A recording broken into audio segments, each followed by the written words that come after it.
पिछले एपिसोड में हमने देखा था कि पिंगन जो था उसकी फाइट लूअर के साथ हो चुकी थी। वो दोनों एक दूसरे के साथ बैटल तो लड़ते, लेकिन पिंगन जो था वो यहाँ पर काफी ज्यादा स्ट्रांग था। वो आसानी के साथ लूअर की वाट लगा चुका था। लूअर उसके सामने टिक ही नहीं पाती। जब वो उसकी जान लेने वाला था तो बीच में उसके फादर आकर पहुंच जाते हैं, जो पिंगन से रिक्वेस्ट करते हैं कि मेरी बेटी की जान बख्श दो। इस वजह से पिंगन उसको माफ कर देता है, लेकिन वो उससे गुस्सा बहुत ज्यादा था। इसके बाद दाली डायनेस्टी वाले जो थे ना, उन्होंने तैयारी शुरू कर दी थी आलियांग को मारने की। वो अपने आर्मी वगैरह को भेज देते हैं ताकि वो आलियांग की जान ले सके, लेकिन आलियांग जो कि कमजोर नहीं, वो इतना ज्यादा कमाल का स्वॉर्डमैन है जिसका हिसाब भी नहीं लगाया जा सकता। तो उसने अपनी पावर का यूज करते हुए उन सारे के सारे बदमाशों की वाट लगाना शुरू कर दिया था। वो सारे के सारे लोगों को मारने के बाद चला जाता है दाली डायनेस्टी के अंदर ताकि उनकी भी वाट लगाई जा सके। जिसके बाद यहाँ से ये एपिसोड शुरू होता है। तो इस एपिसोड की शुरुआत में हमें थोड़ी सी बैक स्टोरी दिखाई जाती है उसी ड्रैगन की, जो कि वो लड़की है। अब वो अपना पुराना टाइम याद करते हुए ये सोच रही थी कि मैं तो एक ड्रैगन थी ना, लेकिन फिर भी मुझे एक गुलामों की तरह बना दिया गया। इस दुनिया में आने के बाद सिर्फ मैंने तकलीफ ही सही है। ये सारी की सारी चीज हो पाई है उसी मिस्टर किन की वजह से। उन्होंने ही कहा था कि अगर मैंने कुछ भी करने की कोशिश की तो वो मुझे नहीं छोड़ेंगे। ये असल में वही ड्रैगन होती है जो कि ब्रदर सॉन्ग की जो नौकरानी है ना, वो मिस्टर किन ने ही उससे कहा था कि अगर तुम पिंगान को मारने की कोशिश करती हो, क्योंकि इसने पिंगान की सारी पावर बचपन में ही छीन ली थी, तो मिस्टर किन ने उससे कहा था कि अगर तुमने पिंगान के साथ कुछ भी करने की कोशिश की तो तुम्हारे लिए बहुत बुरा होगा। अगर बेहतर चाहती हो तो अपनी सजा काटो और एक गुलामों की तरह जितनी बची हुई जिंदगी है ना उसको गुजारो। तो इसी वजह से ये जो ड्रैगन है अब गुलामों की तरह रह रही है, लेकिन उसको ऐसा रहना बिल्कुल भी पसंद नहीं। वो कहती है कि जब मुझे मौका मिलेगा ना, मैं सब कुछ जो मिस्टर किन ने कहा था उसको छोड़कर अपनी असलियत पर आ जाऊंगी। इसके बाद हमें यहाँ पर दाली डायनेस्टी का जो एम्परर था उसका भी सीन दिखाया जाता है। वो अपने सभी एल्डर वगैरह से कह रहा था कि क्या तैयारी पूरी हो गई, क्योंकि आलियांग बस पहुंचता ही होगा। जितनी भी हमारे पास डिवाइन स्वॉर्ड है, जितने भी हमारे पास प्रोटेक्शन बैरियर है ना, सबको एक्टिवेट रखो। वो यहाँ पर ब्रदर सॉन्ग से भी कहता है कि ब्रदर सॉन्ग तुम्हारे पास एक टेक्निक है ना कमाल वाली, जिसको ब्रेथ कंट्रोलिंग कहते हैं, क्या तुम उसको अच्छे से परफॉर्म कर सकते हो? वो इतनी स्ट्रॉन्ग है कि वो आलियांग का मुकाबला कर सके। तो ब्रदर सॉन्ग थोड़ा सा घबरा जाता है। वो कहता है कि कोशिश कर सकता हूँ, लेकिन वो आलियांग थोड़ा सा ज्यादा स्ट्रॉन्ग है और मैंने अभी ब्रेथ कंट्रोलिंग टेक्निक को उतने अच्छे से मास्टर भी नहीं किया है। तो बाकी एल्डर वगैरह जो थे वो दाली डायनेस्टी के एम्पायर से कहते हैं कि आप तो कुछ ज्यादा ही बेसब्रे हो रहे हैं, आप इंतजार कीजिए ना, बस आलियांग एक बार यहाँ पर आ जाए, हम लोग काफी है उसकी जान लेने के लिए, वो बचेगा नहीं। ब्रदर सॉन्ग वैसे भी बहुत ज्यादा टैलेंटेड है, तो उसको ये टेक्निक वगैरह मास्टर करने में ना ज्यादा टाइम भी नहीं लगेगा। तो ब्रेथ कंट्रोलिंग टेक्निक को और अच्छे से मास्टर जल्द ही कर लेगा। एल्डर वगैरह कहने लग जाते हैं कि जहां तक कि हमारा ख्याल जा रहा है ना, वो जो आलियांग है वो होगा 11th रैम पर। उसका कल्टीवेशन 11th रैम यानी कि 11वां लेवल हो सकता है, जो कि हमारे लिए अच्छी खबर है, क्योंकि हम 12th या 13 रैम का कोई कल्टीवेटर आ जाए ना, उसका मुकाबला करने के लिए अभी तो तैयार नहीं है। 11th रैम के कल्टीवेटर से हम मुकाबला अभी कर सकते हैं। अगर कोई 13 रैम का कल्टीवेटर हमारे सामने आ जाए ना, तो हम यहाँ पर दुनिया की सबसे बड़ी आर्मी भी गिना खड़ी कर दे, वो भी उसके सामने कुछ नहीं होगी। 13 रैम के कल्टीवेटर को हरा पाना बिल्कुल इम्पॉसिबल होता है, और 13 रैम में कल्टीवेशन का लास्ट स्टेज भी कहा जाता है, जितना कि अभी तक की हमारी जानकारी है। उसके आगे होंगे तो 13 रैम को कल्टीवेट करने के बाद ही पता चलेगा। ऐसा तो कहा जाता है कि ऊपर के 2 और रैम थे, यानी कि टोटल 15 रैम थे, लेकिन ऊपर की जो 2 रैम है ना, उसको हेवन ने हटा दिया, क्योंकि उसको कल्टीवेट करना बहुत ज्यादा मुश्किल था। तो अभी तक की जो सबसे फाइनल स्टेप है ना कल्टीवेशन का, वो 13 रैम ही है। कोई बंदा अगर 13 रैम को कल्टीवेट करता है तो उसका जो दाव है ना, वो एक हेवनली दाव में कन्वर्ट हो जाता है, यानी कि वो हेवन के टेक्निक को फॉलो करने लगता है। और 13 रैम जो है ना, उसका एक और नाम है, उसका नाम है एसेंशन रैम। तो ब्रदर सॉन्ग कहता है कि क्या हो अगर जो आलियांग है ना, वो अगर 13 रैम पे हुआ तो फिर हम क्या करेंगे? ये सुनकर दाली डायनेस्टी का जो एम्पायर था वो काफी ज्यादा गुस्सा हो जाता है। वो कहता है कि कोई बात नहीं, अगर वो 13 रन पे भी हुआ ना, तब भी हम उसका मुकाबला कर लेंगे, हम इतने भी कमजोर नहीं है। तो इस तरह के ख्याल ना अपने मन से निकाल दो तो बेहतर होगा। तुम्हारी माँ ने नहीं सिखाया गया कि किस सिचुएशन में किस तरह की बातें कही जाती है? उसने तो कई बार तुम्हारी जान बचाई है, तुम्हें तो बहुत कुछ सिखाना चाहिए था उसे। उस पिंगान के भी हाथों मरते हुए तुम्हें ही तुम्हारी माँ ने बचाया था। तभी वो जो एम्पायर के अंदर से निकलने वाला स्पिरिचुअल ऑरा होता है ना, उसको वो जो ड्रैगन होती है वो एब्सॉर्ब करने की कोशिश करती है, जो कि ब्रदर सॉन्ग की नौकरानी है। तो जैसे ये हो रहा था ना, एम्पायर इस चीज को महसूस कर जाता है। वो सीधा एक अटैक देकर मारता है उस नौकरानी के ऊपर और कहता है कि आखिर तुम्हारी हिम्मत कैसे हुई जो ऑरा चोरी करने की तुमने कोशिश की? ये ऑरा ना असल में ड्रैगन की एनर्जी है जिसको तुम चुरा रही थी। अगर आइंदा ऐसी हरकत करने की कोशिश की तो तुम्हारा घर ना इस दुनिया से ही मिट जाएगा, यानी कि तुम्हें ही यहाँ से मिटा दिया जाएगा। ये मत समझना कि मुझे तुम्हारी असलियत पता नहीं है कि तुम कौन हो और तुम्हारे साथ मिस्टर किन ने क्या किया था, सब कुछ मैं जानता हूँ। तो बेहतर होगा कि हमारे साथ तो उंगली करने की कोशिश बिल्कुल भी मत करो। तभी उनको पता चलता है कि आलियांग ना काफी करीब पहुंच चुका है, वो यहीं पर आता ही होगा। तो एम्परर ब्रदर सॉन्ग से कहता है कि ब्रदर सॉन्ग अपनी वाली जो स्वॉर्ड है ना उसको एक्टिवेट करो और फॉर्मेशन को एक्टिवेट करो। तो ये सुनते साथ ही वो जो ब्रदर सॉन्ग था वो तुरंत अपनी पावर को यूज करना शुरू कर देता है। और जैसे जैसे वो यहाँ पर पावर को यूज करते हुए कुछ स्पेल्स पढ़ रहा था, कुछ मंत्र होते हैं जिनको पढ़ना था, और उसके बाद वहां पर उसकी जो स्वॉर्ड है वो एक्टिवेट होगी एक फॉर्मेशन के साथ, जो कि दाली डायनेस्टी को पूरी तरह से कवर करेगा। तो यहाँ पर वो फॉर्मेशन एक्टिवेट होता है और फॉर्मेशन के साथ साथ ब्रदर सॉन्ग की स्वॉर्ड भी एक्टिवेट हो चुकी थी, जो आलियांग को रोकने के लिए तैयार थी। तो जैसे ही यहाँ पर ब्रदर सॉन्ग ने अपने स्वॉर्ड को एक्टिवेट किया था ना, उसके पास असल में 12 स्वॉर्ड होती है और 12 के 12 स्वॉर्ड उसके एक साथ एक्टिवेट होती है, जिन्होंने यहाँ पर 12 स्वॉर्ड फॉर्मेशन एक क्रिएट कर लिया था। तो जैसे ये 12 स्वॉर्ड फॉर्मेशन क्रिएट होता है ना, जैसे ही वो स्वॉर्ड वगैरह आसमान में जाती है, वहां पर हम अलग अलग तरह के जर्नल्स वगैरह को देख पाते हैं। ये हर एक जर्नल थे एक स्वॉर्ड, यानी कि वो स्वॉर्ड जो है ना अपने आप को एक जर्नल में कन्वर्ट कर सकती है। अब स्वॉर्ड वो अकेले नहीं होगी, बल्कि वहां पर एक जर्नल होगा जो कि उस स्वॉर्ड को यूज करेगा। और यहाँ पर टोटल 12 जर्नल आ चुके थे, जिन 12 के 12 लोगों ने ना दाली डायनेस्टी को चारों तरफ से कवर कर लिया था कि अगर जिस तरफ से भी आलियांग आने की कोशिश करता है उसको मार दिया जाएगा। यहाँ पर 12 जर्नल तैयार हो चुके थे और कहते हैं कि आलियांग, हम भी तो देखें कि तेरे अंदर कितना जिगर है कि हमसे लड़ने के लिए तू यहाँ पर आता है, हम तुझे खत्म कर देने वाले हैं। वो लोग तुरंत अपनी पावर का यूज करते हुए जहाँ से आलियांग आ रहा था ना उसके ऊपर अटैक करना शुरू कर देते। तो आलियांग कहता है कि अच्छा तुम्हें पता चल गया कि मैं यहाँ पर आ रहा हूँ, तो पता जब चली गया तो तुम्हें ये भी पता होगा कि नतीजा क्या होने वाला है इस चीज का। वो तुरंत ही जाता है और सबसे पहला जो जर्नल था ना उसके ऊपर अटैक करने की कोशिश करता है। जर्नल के सामने तो बिल्कुल बचकाना दिख रहा था, एकदम छोटू सा। वो 12 जर्नल कहते हैं कि हम यहाँ पर आए हैं ना, अगर तुम हमारे सामने आगे बढ़ने की कोशिश करते हो तो तुम्हें तुम्हारा अंजाम पता होना चाहिए कि तुम्हारे साथ क्या हो सकता है। तो आलियांग कहता है कि अबे जा, मैं भी तो देखूं कि तुम 12 यहाँ पर मेरा 12 बार भी अटैक कर सकते हो क्या। तो ये सुनकर 12 जनरल जो थे वो काफी ज्यादा गुस्सा हो जाते हैं कि तू बहुत बोलता है, लगता है तुझे सबक सिखाना ही पड़ेगा। तो वो लोग तुरंत अपनी पावर का यूज करते हुए आलियांग के ऊपर अटैक करने लग गए थे। उनका हर एक अटैक इतना ज्यादा ब्रूटल होता है जिसका हिसाब भी नहीं लगाया जा सकता। आलियांग कहता है कि तुम्हें शर्माने की जरूरत नहीं, ना ही शर्मिंदा होने की जरूरत है अगर मैंने तुम्हें हराया तो, बल्कि तुम्हें प्राउड होना चाहिए कि तुम्हारे पास मैं खुद चलते हुए आया लड़ने के लिए। तो आलियांग यहाँ पर अपनी पावर का यूज करते हुए एक के बाद एक करते हुए एक ही सेकंड के अंदर कम से कम 4-5 जनरल को तो वैसे ही डिस्ट्रॉय कर चुका था। इतने सारे जनरल को उसने ऐसे ही डिस्ट्रॉय कर दिया। तो ये देखकर ब्रदर सॉन्ग एकदम दंग रह जाता है। वो कहता है कि नहीं, ये नहीं हो सकता, उस आलियांग ने तो मेरी सारी की सारी स्वॉर्ड में से आधे से ज्यादा को एक पल के अंदर डिस्ट्रॉय कर दिया है। तो जितने बचे हुए जनरल थे ना वो उनको यहाँ पर ऑर्डर देता है कि अपनी पावर को यूज करो, जितना हो सकता है उतनी पावर का यूज करो और उसके बाद तुम जाकर आलियांग को मारो। ये जिंदा बचना नहीं चाहिए, अगर ये बचा तो बहुत बड़ी मुसीबत होगी। लेकिन आलियांग रुकने वाला नहीं था। वो अपनी पावर का यूज करते हुए सभी उन जनरल्स को मारे जा रहा होता है। कोई भी जनरल उसके सामने टिक ही नहीं पाता। वो जनरल्स वगैरह एक के बाद एक करते हुए अपनी सारी टेक्निक को यूज कर लेते हैं। उनकी जो टेक्निक थी वो बहुत ज्यादा खतरनाक थी। ड्रैगन थी, स्वॉर्ड्स थी और उनके पास डिमोनिक की एनर्जी होती है जो कि बिल्कुल ड्रैगन जैसी लग रही थी। और उसका यूज करते हुए उन्होंने आलियांग के ऊपर अटैक करने की कोशिश तो की, लेकिन आलियांग उसके सारे अटैक को डिस्ट्रॉय कर देता है, जिस वजह से ब्रदर सॉन्ग की भी हालत खराब हो रही थी। अब इस चीज को देखकर वो जो मास्टर होता है ना उसकी मशीन जो थी वो यहाँ पर पता लगा रही थी कि आलियांग का कल्टीवेशन रैम क्या है। वो यहाँ पर मशीन एक गड़बड़ा जाती है। मशीन बताना शुरू करती है कि आलियांग का जो कल्टीवेशन रैम है ना वो 12th रैम के पीक पर पहुंच चुका है, यानी कि बस वो हल्का सा पीछे है 13 रैम पे जाने के लिए। तो ये देखकर वो एल्डर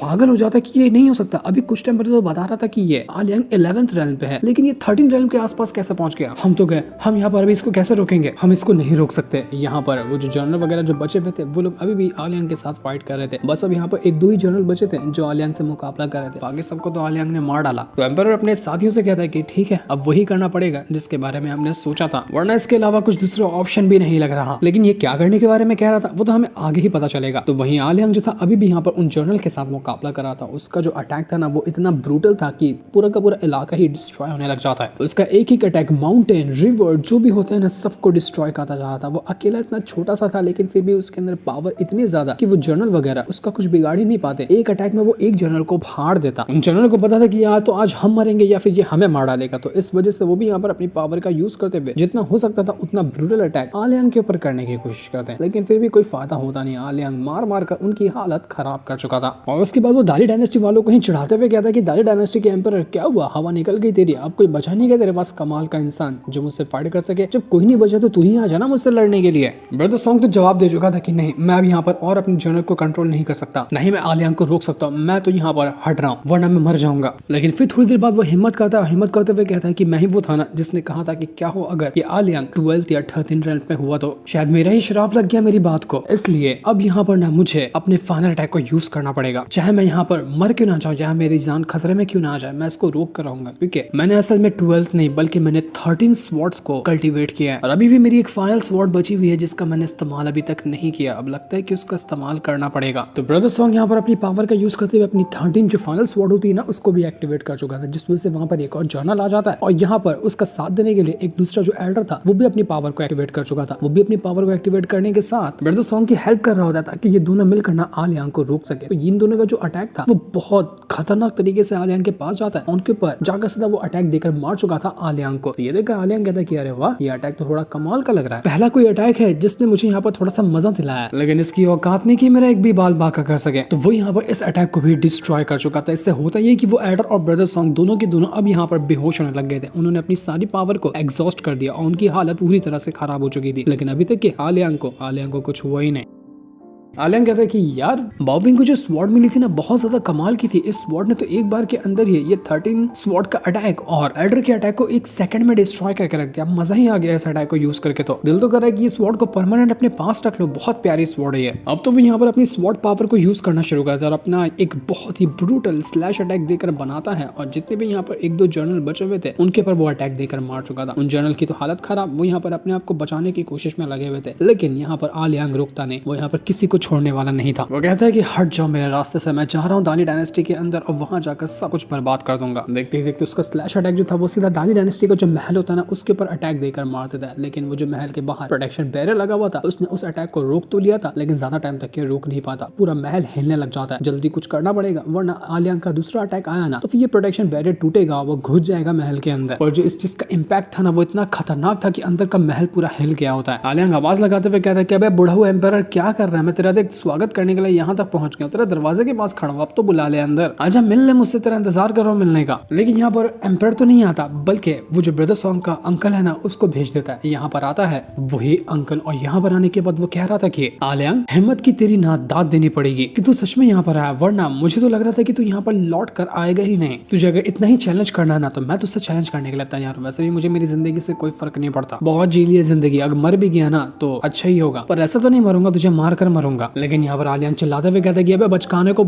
साइड कर, अगर तेरे अंदर हिम्मत है तो यहाँ पर आ, मैं 10 तक गिनती गिनता होगा, 10 गिनती तक के मेरे झुककर मेरे सामने आकर तूने मुझसे माफी नहीं मांगी ना तेरी पूरी दाली डायनेस्टी को बर्बाद कर दूंगा। मैं अपनी गिनती शुरू कर रहा हूँ। तो ये देखकर वो अंकल जो था वो काफी ज्यादा गुस्सा हो चुका था। वो तुरंत अपनी पावर को यूज करता है और आलियांग के अटैक को रोकने की कोशिश करता है ताकि आलियांग को अंदर जाने ना दिया जा सके। अंकल तो यहाँ पर पूरी अपनी जान लगा रहा था ताकि किसी भी हालत में वो आलियांग का जो अटैक है ना उसको रोक सके। लेकिन उस अंकल की जो हालत होती है ना वो पूरी तरह से खराब हो चुकी थी, वो कुछ करने के लायक ही नहीं बचा रहा था। आलियांग ने अभी तक ढंग से अटैक भी नहीं किया था, उसका जो स्लैश अटैक था उसी को रोकने में अंकल की हालत खराब हो गई और उसके पूरे मेडिन जो थे ना वो डिस्ट्रॉय हो चुके थे। तब वहां पर एक आर्मर आता है, एक आर्मर से बना हुआ फिगर था जो आकर पहुंच चुका था। ये गार्डियन होता है महल का, जिसने आते साथ ही यहाँ वो जो अटैक होता है ना उसको रोक लिया था। और ये गार्डियन काम करता है वही मास्टर जो है उसके अंडर में। तो मास्टर यहाँ पर भेजा हुआ था आलियांग के साथ फाइट करने के लिए उस गार्डियन को। आलियांग कहता है कि यार अच्छा खिलौना पाल के रखा है तुम लोगों ने, इनके साथ खेलने में बड़ा मजा आएगा। लेकिन जहां तक कि मुझे लगता है कि तेरा ये जो खिलौने से बना हुआ आर्मर है ना गार्डियन, वो कोई काम नहीं कर सकता। देख अभी तक कि दूसरा अटैक किया नहीं है, वो मेरे पहले वाले स्लैश अटैक को ही रोक रहा है, लेकिन अभी तक कि वो उसको रोक ही नहीं पाया। तो देखते ही देखते वो जो गार्डियन था ना वो यहाँ पर दूसरा अटैक तो छोड़ दो, पहला वाला जो स्लैश अटैक था उसको रोक ही नहीं पाता और वो डिस्ट्रॉय हो चुका था। जिससे होता ये कि वो जो मास्टर होता है ना उसकी भी हालत खराब हो चुकी थी और पूरा का पूरा महल था वो टूट चुका था। बैरियर टूटा महल के बाहर लगा हुआ और अब यहाँ पर आलियांग बिंदास दाली डायनेस्टी के अंदर आकर पहुंच चुका था। ऐसा लगा था कि पूरी दाली डायनेस्टी को आज यहाँ पर आलियांग ने डिस्ट्रॉय करके ही रख देगा। तब कोई दूसरा रास्ता ना होने पर वो जो दाली डायनेस्टी का एम्परर होता है ना वो वहां पर बाहर निकल कर आया था और धीरे धीरे करते हुए वो बढ़ रहा होता है आलियांग की तरफ। तो आलियांग उससे कहता है कि ठीक है अपनी गर्दन जो है ना उसको आगे कर ताकि मैं अपनी स्वॉर्ड चलाऊं और एक बार के अंदर तेरी गर्दन अलग हो जाए, ज्यादा कुछ मेहनत करनी नहीं पड़ेगी फिर मुझे। तो ये सुनकर एम्परर कहता है कि ठीक है मैं अपनी जान ना तुम्हारे कदमों में डालने के लिए तैयार हूँ, लेकिन मेरी एक रिक्वेस्ट रहेगी कि मेरे मरने के बाद भी ना तुम दाली डायनेस्टी से चले जाओगे, इसको कुछ नहीं करोगे, क्योंकि दाली डायनेस्टी को बनाने में अपना जी जान लगा चुका हूं और आंखों के सामने उसको खराब होते हुए मैं नहीं देख सकता। तो आलियांग कहता है कि अबे जा रहे यहाँ पर इमोशनल ड्रामा करके मुझे मत सिखा।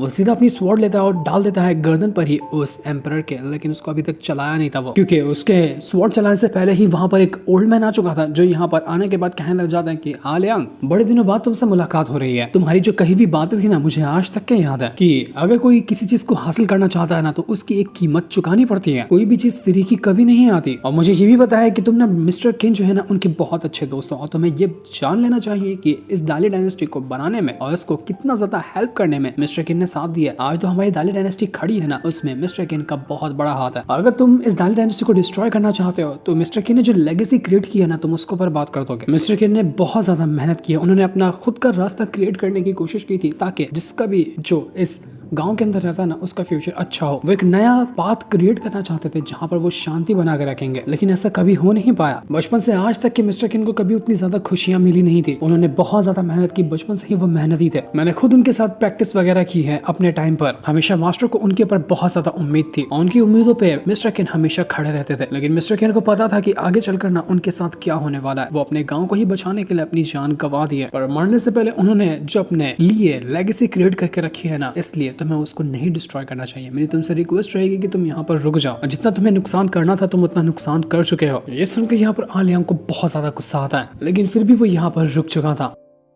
वो कहता है यहाँ पर डाली डायनेस्टी के एम्पायर से कि एम्पायर तू यहाँ पर बहुत ज्यादा खुशकिस्मत है जो आज ना मिस्टर किंग की वजह से मैं तेरी जान बख्श रहा हूँ। लेकिन वो यहाँ पर उस एम्पायर का जो ब्रिज ऑफ इमोर्टैलिटी होता है हर कल्टीवेटर के पास, जिसकी मदद से वो आगे के कल्टीवेशन को अचीव करता है, उसको वो डिस्ट्रॉय कर देता है कि बस तेरा अब हो गया कम, इससे ज्यादा तो कभी स्ट्रॉन्ग कल्टीवेशन में आगे बढ़ ही नहीं पाएगा। तो ये हाल कर दिया था उसने एम्पायर का। इसके बाद वो वहां से जा चुका था। दूसरी तरफ हम मास्टर रैन को देखते हैं जिनकी हालत काफी ज्यादा खराब थी। तो वहां पर वो जो माउंटेन गॉड होता है ना, वो उसको आकर बचाता है। वहां पर वो दूसरा बंदा भी था जिसने आलियान के साथ फाइट की थी और वो उसके साथ फाइट करने के लिए खुद गया था चैलेंज करते हुए। तो जो बंदा था वो यहाँ पर माउंटेन गॉड से कह रहा होता है कि आपका बहुत बहुत शुक्रिया जो आपने मास्टर रोहन को बचाने की कोशिश की, और हाँ आपने मुझे उस लड़की के बारे में भी कहा है ना कि जिसने आपका स्टैचू सेव किया था, समुद्र के अंदर से बाहर निकाला था और आपको बचाने की कोशिश की थी, उसके बारे में पता लगाने के लिए तो मैं पूरी कोशिश करूंगा उस लड़की की सारी जानकारी आपको लाकर दूं, तो आपको उसकी फिक्र करने की जरूरत नहीं है। तो ये सुनकर माउंटेन गॉड भी काफी ज्यादा खुश होता है। वो उससे कहता है कि तुमने ये कर दिया ना, तुम्हारा बहुत एहसान होगा मुझ पर। वैसे मुझे ये बताओ तुम कि आखिर तुम यहाँ पर उस आलियांग से इतना ज्यादा इंप्रेस क्यों हो, क्यों तुम उसके जैसा बनना चाहते हो, क्या रीजन है उसका कि तुमने अपनी स्वॉर्डमैनशिप को ना उसी की तरह सीखने की कोशिश की। तो वो बंदा कहता है कि तुम्हें शायद नहीं पता होगा क्योंकि आलियांग की जो स्वॉर्डमैन की स्किल है ना वो बहुत ज्यादा एक्स्ट्राऑर्डिनरी है। मैं कभी भी यहाँ पर स्वॉर्डमैन बनना नहीं चाहता था, लेकिन जब से मैंने उसके बारे में सुना ना मुझे स्वॉर्डमैन बनने में दिलचस्पी आ गई। तुम्हें शायद इस गाँव का ना इतिहास पता होगा, बहुत टाइम पहले जब यहाँ पर कुछ ओल्ड मैन हुआ करते थे जो कि इस पूरे के पूरे इलाके पे कब्जा करके रखे हुए थे और उनके पास हर तरह का कंट्रोल था। तो उस टाइम भी आलियांग मौजूद था। वही उस समय एक ऐसा बंदा था जिसके पास ना स्वॉर्डमैन की कल्टीवेशन थी, बाकी सभी के पास दूसरी तरह की कल्टीवेशन थी जो कि नॉर्मल होती है, लेकिन एक अकेला वही था जो कि स्वॉर्डमैन था। और उसी ने यहाँ पर जब डीमंस ने हमला किया था इस गांव के ऊपर तो उसको डिस्ट्रॉय किया था। अकेला चला गया था वो मुकाबला करने के लिए सारे डीमंस से और सबका उसने खात्मा किया था। उसके ऐसा स्वॉर्डमैन ना ही इससे पहले कभी किसी दुनिया में आया था, ना ही कभी वो आएगा। इतना कमाल का और इतना खासियत रखने वाला बंदा है वो आलियांग। इस वजह से मैं उसकी बातें सुनकर उसके बारे में जानकर मोटिवेट हुआ और मैं उसके जैसा ही बनना चाहता हूँ। दूसरी तरफ आलियांग जो होता है वो यहाँ पर दाली डायनेस्टी वाले सभी से कह रहा था कि देखो ठीक है मैं यहाँ से जा रहा हूँ, ये बात तो है, लेकिन एक वार्निंग देकर जाना कि आज के बाद कभी भी तुमने बाओपिंग या उसके किसी भी दोस्त वगैरह के ऊपर आंख भी उठाने की कोशिश की ना, मुझसे बुरा कोई नहीं होगा। ये स्वॉर्ड देख रहा हो मेरे हाथ में, ये छोटी बच्ची बाओपिंग की है, तो एक काम करो उसको जाकर ना अपने हाथों से ये स्वॉर्ड दो। मेरी हमेशा से बाओपिंग और सारे बच्चों के ऊपर नजर रहती है, तुमने उनके साथ कुछ भी करने की कोशिश की तो फिर देख लेना कि मैं तुम्हारा क्या हाल करूंगा। जितने भी बच्चे हैं उनके सामने रिस्पेक्ट से पेश आना, और जो भी उनके ऊपर खतरा होने की कोशिश हो सकता है या कोई भी उन्हें नुकसान पहुंचाने की कोशिश करे तो मैं सामने खड़े रहना है। मैं चाहता हूँ कि आज के बाद हमेशा के लिए दाली डायनेस्टी है ना जो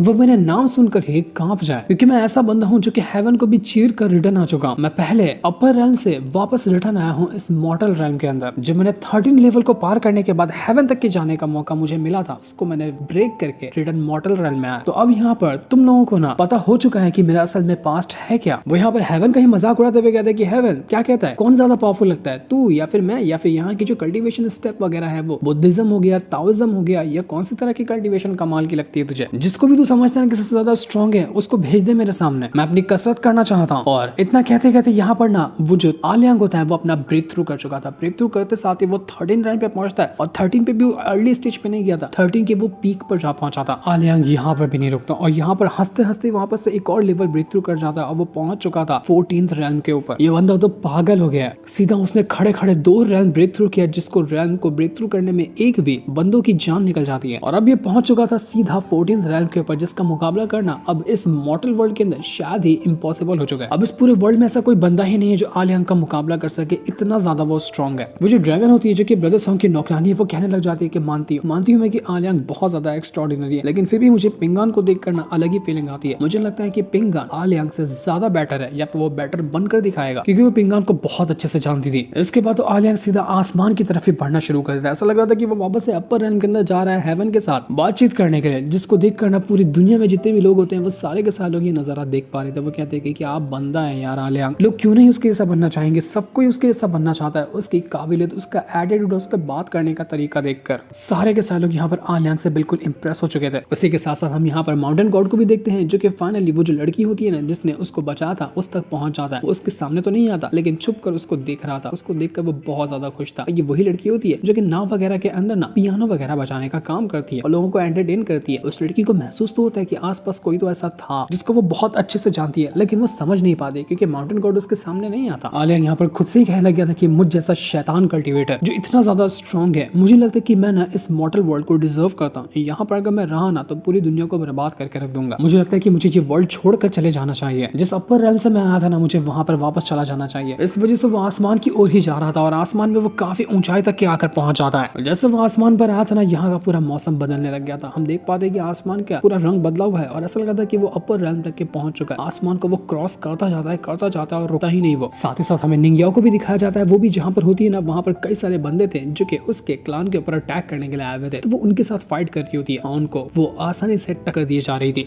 तो आलियांग जो होता है ना, तुरंत अपनी पावर को यूज करता है और जितने भी डीमंस वगैरह वहाँ पर मौजूद थे ना, वो उन सभी को एक बार के अंदर ही खत्म करने लग गया था। वो आसमान से ही आवाज लगाते हुए कहता है कि मैं अपने यहाँ एक बहुत ही खास गिफ्ट तुम लोगों के लिए छोड़कर जा रहा हूँ। वो आसमान से कुछ स्वॉर्ड गिराता है ताकि निंग्या और उसके क्लान के जितने भी बंदे वगैरह है ना, उस स्वॉर्ड का यूज कर सके। वो यहाँ पर अपनी कुछ टेक्निक वगैरह और कुछ स्वॉर्ड वगैरह छोड़कर जा रहा था इन लोगों के लिए। तो ये देखकर वो सारे के सारे लोग खुश हो चुके थे। वो स्वॉर्ड लेकर तैयार हो जाते हैं बचे कुछ डीमंस का मुकाबला करने के लिए। जो एम्पर था ना, उसकी हालत काफी ज्यादा खराब थी। तो वो ब्रदर सॉन्ग का जो अंकल है उससे कहने लग जाता है कि देखो शायद अभी मैं ना खुद को रिकवर करने में काफी ज्यादा टाइम लगाता हूँ, तो इस अपॉर्चुनिटी का फायदा उठाते हुए हमारे जो दुश्मन है वो हमारे ऊपर हमला वगैरह करने की कोशिश करेंगे। तो इसलिए मैं तुम्हें जिम्मेदारी दे रहा हूँ कि जब तक मैं अपने आप को रिकवर कर रहा हूँ ना, तब तक ये दाली डायनेस्टी को तुम हैंडल करोगे। और किसने भी हमारे ऊपर अटैक करने की कोशिश की या कुछ भी गड़बड़ करने की कोशिश की ना, सीधा मार देना, पूछना भी मत कुछ। जिस पर वो अंकल जो था वो इसके लिए तैयार हो चुका था। बाकी के मास्टर वगैरह एम्पर से कहते कि एम्पर हमें एक बार फिर से कोशिश करनी चाहिए आलियांग को पकड़ने की। वो इस तरह से हमें घुटनों पर लाद नहीं सकता। लेकिन एम्पर कहता है कि गलती तो हमने तभी कर दी थी जब हमने आलियांग से पंगा लिया था। बस अब बहुत हो चुका, मैं और ज्यादा अपने दाली डायनेस्टी को बर्बाद होते हुए उसके हाथों से नहीं देख सकता। जो हमने गलती की थी आलियांग ने उसकी सजा हमें दे दी है। तभी वहां पर भागते हुए ब्रदर सॉन्ग जो था वो भी आ जाता है और कहने लग जाता है कि मेरे पास अभी भी थोड़ी बहुत जान बची है, मैं फिर से जा रहा हूँ उस आलियांग से मुकाबला करने के लिए। मेरी 6 स्वॉर्ड बाकी है, 6 स्वॉर्ड का भी मैं यूज करूंगा। तो मास्टर वगैरह उससे कहते हैं कि भूल जाओ उन 6 स्वॉर्ड को, क्योंकि आलियांग वो 6 स्वॉर्ड लेकर चला गया। मतलब आलियांग ने जो निंग्या और उसके सेक्ट वालों को स्वॉर्ड दी थी ना, वो असल में इसी ब्रदर सॉन्ग की थी, जहाँ से 6 स्वॉर्ड वो चुरा कर ले गया था। तो ये देखकर ब्रदर सॉन्ग को बहुत ज्यादा गुस्सा आता है कि आखिर जब वो आलियांग इतना कुछ कर चुका तो हम यहाँ पर हाथ रख के क्यों बैठे हुए, हम कुछ कर क्यों नहीं रहे। नहीं, मैं ऐसे नहीं बैठ सकता, मुझे कुछ ना कुछ तो करना होगा। लेकिन एम्परर कहता है कि बस शांत हो जाओ, आओ यहाँ पर मेरे पास बैठो, मैं तुम्हें समझाता हूँ कि देखो कभी कोई हमारे डायनेस्टी के ऊपर हमला करता है तो ऐसे सिचुएशन से हमें घबराना नहीं है, बल्कि ये हमें मोटिवेट करती है आगे चलकर और ज्यादा स्ट्रॉन्ग बनने में और अच्छी प्रिपरेशन करने में। तो आज जो हुआ है ना, इसको तुम एक सबक समझो और खुद को और ज्यादा मजबूत बनाओ, क्योंकि आगे चलकर दाली डायनेस्टी की जिम्मेदारी तुम्हें ही संभालनी है। वैसे भी मैं यहाँ पर खुश हूँ कि हमने आलियांग को सही टाइम पर रोक लिया और उसने हमारी दाली डायनेस्टी को पूरी तरह से डिस्ट्रॉय नहीं किया। अब हम यहाँ पर ये कह सकते हैं कि अगर कोई दूसरा दुश्मन भी हमारे ऊपर हमला करने की कोशिश करता है ना, हम उनके सामने अच्छी तरह से टक्कर देंगे उन्हें। जानता हूँ कि आलियांग तो सिर्फ एक ही हमारे लिए खतरा था, लेकिन उसकी तरह ही और भी कई सारे खतरे हैं जो कि बाकी सारे गॉड्स वगैरह हैं, वो भी हमारी दाली डायनेस्टी को डिस्ट्रॉय करना चाहते हैं। तो उनसे भी मुकाबला करने के लिए हमें तैयार रहना होगा। और मैं उम्मीद करता हूँ कि जिस तरह से हमें इस बार अपनी हार माननी पड़ी है ना, अगली बार इस तरह की नौबत कभी ना आए। जो भी हमारा दुश्मन होगा हम उसको सबक सिखाएंगे और आज के बाद कभी भी दाली डायनेस्टी किसी के सामने भी झुकेगी नहीं। उम्मीद है कि आने वाले 10-15 सालों के अंदर ना तुम इतने काबिल हो जाओगे कि तुम सारी की सारी जिम्मेदारियां समझने लगोगे। और अभी जो मैंने यहाँ पर कहा है शायद तुम्हें उतना अच्छे से समझ में नहीं आया होगा, लेकिन उस टाइम तुम्हें बहुत अच्छे से समझ में आ जाएगा। तो अपने अंकल के साथ रहना, खुद को स्ट्रॉन्ग बनाना और ट्रेनिंग करते जाना। और तुम्हारा जो सबसे बड़ा दुश्मन है पेंगान, मैंने उसके बारे में सुना है, उसको देखा भी है। जो बंदा बाहर से एकदम सीधा साधा दिखता है ना, असल में वो सबसे ज्यादा खतरनाक होता है। वो इतनी सारी मुसीबत से गुजर चुका है ना कि वो अब इतना मजबूत हुआ है जिसको तोड़ पाना तुम्हारे लिए बहुत ज्यादा मुश्किल होगा। मैं तुम्हें सिर्फ यहाँ पर मोटिवेट ही कर सकता हूँ, बाकी सारे काम तो तुम्हें खुद करने हैं, क्योंकि पेंगान से मुकाबला करना तुम्हारे लिए आसान नहीं होगा। लेकिन ब्रदर सॉन्ग अभी भी थोड़ा सा घबराया हुआ था कि अगर यहाँ पर आलियांग दोबारा से आ जाता ना तो हमारी सिचुएशन क्या रहेगी उस टाइम। हम तो बहुत बड़ी मुसीबत में पड़ जाएंगे, हमारा दाली डायनेस्टी तो फिर से पूरी तरह से खत्म हो जाएगा। लेकिन एम्परर कहता है कि तुम्हें उसकी टेंशन लेने की जरूरत नहीं है, अपने लाइफ के बारे में सोचो, वही बेस्ट होगा तुम्हारे लिए और हम सब के लिए, क्योंकि अब मेरा भी टाइम खत्म ही होता जा रहा है। मैं भी ना जाने कितना टाइम तक और ज्यादा टिक पाऊंगा, इसकी कोई गारंटी नहीं है। जिम्मेदारियां तो अब तुम लोगों को ही संभालनी होगी। दूसरी तरफ हम यहाँ पर मिस जू को देखते हैं जो अपने दाली डायनेस्टी के प्रोटेक्टर जो है ना उसके पास आती है और यहाँ पर आने के बाद वो कहने लग गई थी आपने उस आलियांग को अंदर आने क्यों दिया। मुझे लगता है कि आपने ही जो हमने प्रोटेक्शन बैरियर बनाया था ना उसको तोड़ने की कोशिश की ताकि आलियांग अंदर आया जा सके। और अब आपने देख ही लिया कि आलियांग की वजह से हमें कितना ज्यादा नुकसान हुआ है। ये प्रोटेक्टर वही था जिसने पिछले बार भी आलियांग को आकर रोका था, वरना वो पूरी की पूरी दाली डायनेस्टी को ही डिस्ट्रॉय कर देता। तो मिस जू प्रोटेक्टर को ही चिल्ला रही होती कि आपने ऐसा क्यों किया, जिस पर प्रोटेक्टर कहता है कि अगर मैं ये नहीं किया होता ना तो आलियांग रास्ते में आने वाले हर एक इंसान को मार डालता। तो अभी तक यहाँ पर आलियांग ने किसी भी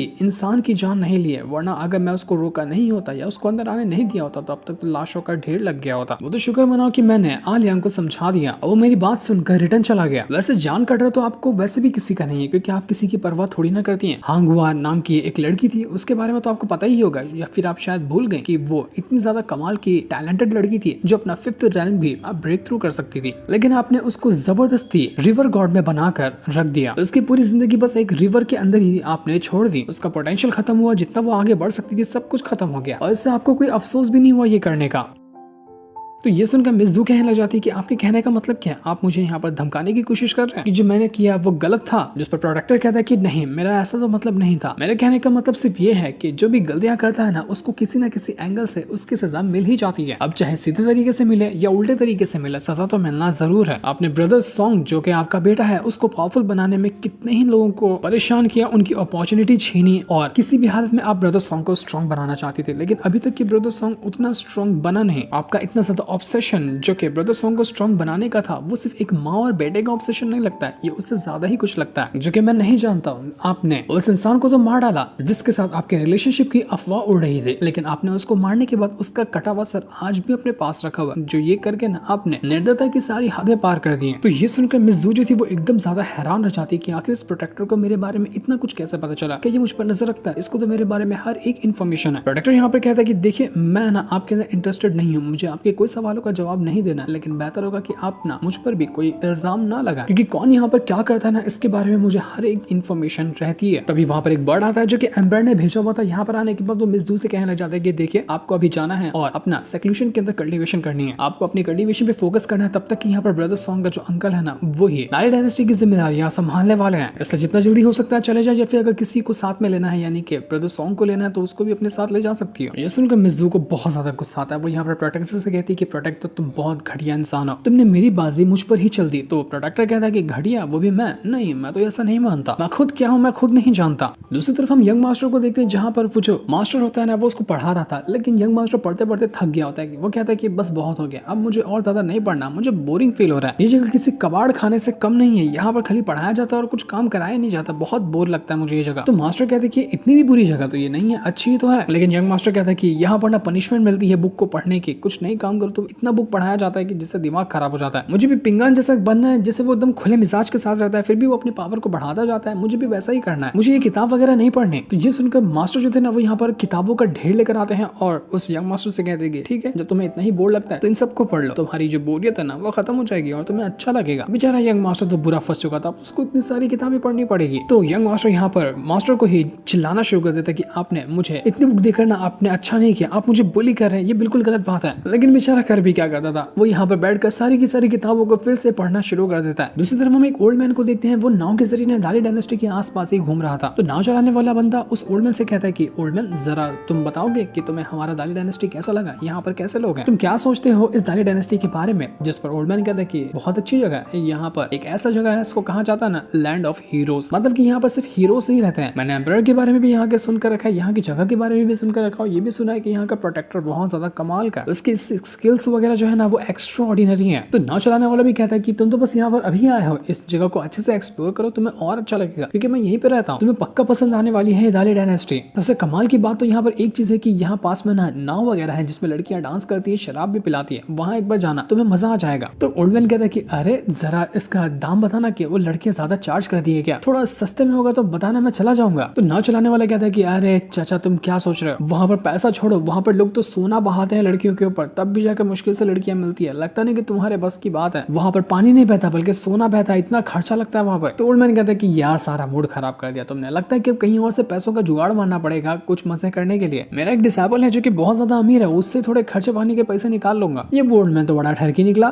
तो नाव चलाने वाला कहता है कि तुम्हें अगर शराब चाहिए ना तो मेरे साथ आना, मैं तुम्हें सस्ती वाली और कमाल की शराब पिला दूंगा, क्योंकि तुम बड़े फनी किस्म के बंदे हो। तुम्हारे ऐसा फनी ओल्ड मैन ना मैं इससे पहले कभी नहीं देखा। तो ओल्ड मैन जो था वो यहाँ पर नाव चलाने वाले से कहता है कि तुमने मिस्टर किन के बारे में सुना है? एक बंदा हुआ करता था यहीं पास में जो कि बहुत कमाल का था। तो नाव चलाने वाला कहता है कि मिस्टर किन, मैंने उसके बारे में तो नहीं सुना। तो ओल्ड मैन कहता है कि कैसे सुनोगे, ये दाली डायनेस्टी के लोग शायद ही मिस्टर किन को जानते होंगे क्योंकि वो यहाँ के नहीं है ना, लेकिन मैंने एक बार मिस्टर किन से मुलाकात की थी। तुम उसको देखते ना तो देखते रह जाते, बिल्कुल वो एक इमॉर्टल थे। तुमने कभी इससे पहले इमॉर्टल देखा है? नहीं देखा होगा ना। इमॉर्टल बहुत ज्यादा कमाल के, काफी ज्यादा स्ट्रॉन्ग होते हैं। तो नाव चलाने वाले भी एकदम एक्साइटेड हो जाते हैं कि सच में आपने इमॉर्टल को देखा है, ये तो बहुत अच्छी बात है। लेकिन मैं 30 साल से यहाँ पर नाव चलाने का काम कर रहा हूँ, लोगों को इधर से उधर ले जाता हूँ, पर आज तक कि मैंने कोई ऐसा कमाल का इमॉर्टल देखा ही नहीं जिसका ऑरा ही ऐसा हो कि दूर से समझ में आ जाए कि ये बंदा कमाल का इमॉर्टल है और बहुत स्ट्रॉन्ग है। तो ओल्ड मैन जो था वो तुरंत ही यहाँ पर अपनी पावर को एक्टिवेट करता है। जैसे उसने अपनी पावर को एक्टिवेट किया ना, पूरा यहाँ का मौसम ही बदल जाता है। इतना कमाल का उसके अंदर से ऑरा बाहर निकल रहा था कि नाव चलाने वाला पागल हो गया था। वो सीधा जाता है ओल्ड मैन के सामने, झुक जाता है और कहने लग जाता है कि मैंने आपको पहचानने में देरी कर दी, आप सच में एक इमॉर्टल हैं, माफ करना मैं आपको पहचान नहीं पाया। ये ओल्ड मैन तो सच में एक कमाल का इमॉर्टल निकला। लेकिन ये ओल्ड मैन था कौन, यहाँ पर आया क्यों है, इसके यहाँ पर आने का रीजन क्या है, वो तो हमें आगे ही पता चलने वाला है।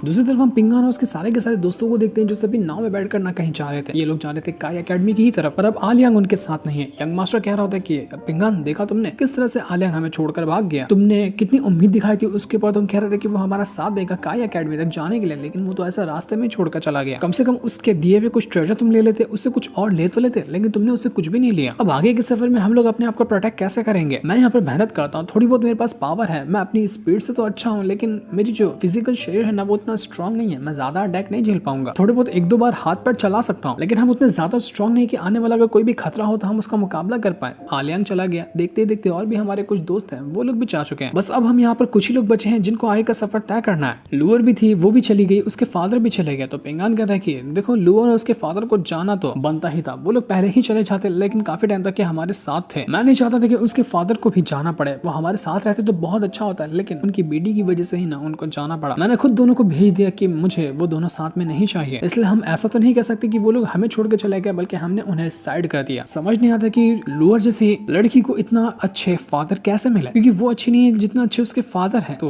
वो यंग मास्टर कहता है कि तुम्हें लगता है कि दुनिया में जितने भी पेरेंट्स वगैरह होते हैं वो अच्छे होते हैं क्या? सब अपने बच्चों का ख्याल रखते हैं? क्योंकि मुझे तो ऐसा कुछ लगता नहीं, मुझे लगता है कि सारे पेरेंट्स एक जैसे होते हैं जिनको बच्चों की फिक्र होती ही नहीं है। तो पिंगान कहता है कि बाकियों को तो पता नहीं, लेकिन मुझे मेरे पेरेंट्स से बहुत ज्यादा प्यार है। वो वैसे नहीं थे, वो लोग मेरा ख्याल रखते थे जब तक कि वो मेरे साथ थे। पिंगान वहां पर कुछ पत्तों को काट कर बॉक्स वगैरह बना रहा था, जाके उसके अंदर सामान वगैरह डाल सके, और वो यंग मास्टर के लिए ही बना रहा होता है उसको। तभी वहां पर नाव के अंदर कुछ और लोग भी बैठे हुए थे ना, उसमें से एक आंटी आती है जो चिल्लाते हुए कह रही थी पिंगान के दोस्त से, छोटा वाला जो लड़का ना उससे, कि इसने मेरे बेटे को परेशान किया, इसने मेरे बेटे को चोट पहुंचाई है अपना ये बीस्ट लेकर, मैं इसको छोड़ूंगी नहीं, इसको बोलूं कि अपना ये घोड़ा भगा दे। पिंगान उस छोटू से कहता है कि अरे छोटू क्या किया तुमने, क्यों परेशान किया उस आंटी के लड़के को? तो वो छोटू कहता है कि मैं अपना घोड़ा संभाल रहा था, लेकिन अचानक में उसका बैलेंस बिगड़ गया तो थोड़ी सी चोट लग गई इस लड़के को। ज्यादा गहरी चोट नहीं है, छोटी सी थी, लेकिन आंटी ज्यादा ही कुछ बखेड़ा बना रही है। ऊपर से इसका बदला लेते हुए उस लड़के ने यहाँ पर मेरे घोड़े के टांग में इतना बड़ा कट लगा दिया, वो भी कैंची से। तो बराबर हो गया ना हिसाब, अब तो जाकर आंटी को झगड़ा नहीं करना चाहिए था। लेकिन वो आंटी तो एकदम झगड़ालू होती है, वो कहती है कि मेरा बेटा कुछ भी ऐसी हरकत नहीं कर सकता, तुम लोगों ने मेरे बेटे को परेशान किया, इसकी सजा तुम लोगों को मिलकर रहेगी, मैं तुम्हें छोड़ने ही वाली हूँ। वहाँ पर एक बंदा भी होता है जो कि हो सकता है कि उस आंटी जो है ना उसका पति होगा, वो कहता है कि तुम बच कानो, तुम्हारा कोई पेरेंट्स वेरेंट्स नहीं है, कोई साथ में नहीं है, वो साथ में आया तो बड़े को सामने करो और हमें उससे बात करनी है। तो पिंगान कहता है कि मुझे किसी और की जरूरत नहीं है, मैं अकेला काफी हूँ, जो बात करनी है ना मुझसे ही बात करो। तो अंकल कहता है कि अबे बच्चे तू साइड हो जा, तू अभी खुद एक बच्चा है और आया बड़ा मुझसे बात करने के लिए। बॉबिंग जो थी वो भी उस लड़के को चिल्लाते हुए कहती कि बताओ सभी को कि तुमने पहले यहाँ पर घोड़े को परेशान किया था, उसके बाद तुमने गंदा पानी फेंका, तो उस वजह से उसने तुम्हारे ऊपर अटैक किया, गलती सारी तुम्हारी है, तुमने सबसे पहले ये काम शुरू किया था। लेकिन आंटी और वो अंकल तो एकदम ज्यादा गुस्से वाले लग रहे थे, वो कहते कि हमें यहाँ पर ना किसी की जरूरत नहीं, तुम सबको यहाँ नाव से बाहर फेंक दिया जाएगा। और ये छोटी लड़की बॉबिंग दिखती बड़ी सुंदर है, ये नौकरानी बनने के काम आ जाएगी, हम इसको रख लेंगे। सबसे सबसे पहले तो हम यहाँ पर इस घोड़े को ही मारने वाले हैं, उसी को बहा देंगे समुद्र के अंदर। तो छोटू जो होता है वो कहने लग जाता है कि किसी ने भी अगर घोड़े को हाथ लगाया ना, छोड़ूंगा नहीं मैं उसको। अगर तुम्हें मुझे डांटना है तो डांट सकते हो, लेकिन मेरे घोड़े के ऊपर कुछ कहना नहीं। तो पिंगान जो था अब उसको भी यहाँ पर गुस्सा आने लग जाता है। वो कहता है कि जब हम यहाँ पर अपनी गलती मानने को तैयार है, जबकि गलती शुरुआत में तुम लोगों की ही थी, तो अब यहाँ पर तुम लोग मामलों को खींच क्यों रहे हो? देखो हम लोग बच्चे हैं, इसका मतलब ये नहीं कि तुम अपनी मनमानी चला सकते हो। तो ये देख के वो जो अंकल था ना अपने साथियों से कहता है कि जाओ इन सारे के सारे बचकाने को ना खूब मारो, हाथ पैर तोड़ दो, उनकी अकल ठिकाने आ जाएगी। तो एक बंदा जो होता है वो जा रहा था पिंगान के ऊपर अटैक करने के लिए। वो तुरंत अपनी पावर को एक्टिवेट करता है, जो कि थर्ड रैंक का बंदा था। वो आने के बाद पिंगान के ऊपर जैसे अटैक करने वाला था ना, पिंगान भी अपनी पावर का यूज करते हुए कई सारे पंच वगैरह उसको मारता है। और मार मार कर वो उसकी हालत खराब कर चुका था। 2-4 घसीट के पंची वो क्या मारता है कि वो बंदा सीधा उड़कर दूर फेंका चुका था और उसका जबड़ा उबड़ा सब टूट गया होता है। लेकिन फिर भी वो हिम्मत करते हुए पिंगान से लड़ने की कोशिश करता है। लेकिन पिंगान अब पहले वाला पिंगान थोड़ी ना है, वो उसके एक एक पंच इतने स्ट्रॉन्ग होते हैं ना कि एक बंदा उड़कर दूर फेंका जाए। तो इस वजह से वो जो बंदा जो उसके ऊपर अटैक करने आया था वो तो बेहोशी हो गया था 2-4 पंच के अंदर। इसके बाद पिंगान जो होता है ना, वो जो आंटी बहुत ज्यादा चिल्ला रही थी, एक घसीट के मुंह पे पंच उसको भी देकर मारता है कि चुप हो जा आंटी भैंस की बच्ची। तो ये देखकर वो अंकल एकदम गुस्सा हो जाता है कि तेरी हिम्मत कैसे हुई जो तूने इसके ऊपर अटैक किया? तू जानता भी है कि मैं एक मैजिस्ट्रेट हूँ वोंग पिंक कंट्री का, मुझसे पंगा लेकर तूने बहुत बड़ी गलती की है। जिंदगी में मैं तुझे ना जेल की सलाखों के पीछे डाल दूंगा। वो जो आंटी का बच्चा था वो सीधा कैंची उठाता है और पिंगान के पैर के अंदर ही घुसेड़ देता है कि मेरी माँ के ऊपर तूने हाथ कैसे उठाया? तो ये देखकर पिंगान को बहुत गुस्सा आता है। वो कहता है कि बस बहुत हो गया, जब से तुम लोगों का नाटक झेल लिया अब यहाँ पे मैं रुकने वाला नहीं। वो एकदम घसीट के चमाटी मार देता है उस आंटी और उसके बेटे के ऊपर, जिस वजह से दोनों दूर जाकर फेंका चुके थे। आंटी का तो मुंह ही सूज गया था। तो अंकल ये देखकर कहने लग जाता है कि तू ना पिंगान गया, अब मैं तेरे ऊपर झूठा इल्जाम लगाऊंगा कि कहूंगा तूने ये सारे काम किए, तू एक अपराधी है ये वो, और उसके बाद मुझे हमेशा के लिए जेल के अंदर डाल दूंगा। तू वहीं पे सड़ेगा, तू कभी भी उसके अंदर से बाहर नहीं निकल कर आ पाएगा। तूने जो आज किया है ना, इसके लिए तू जिंदगी भर पछताता रहेगा।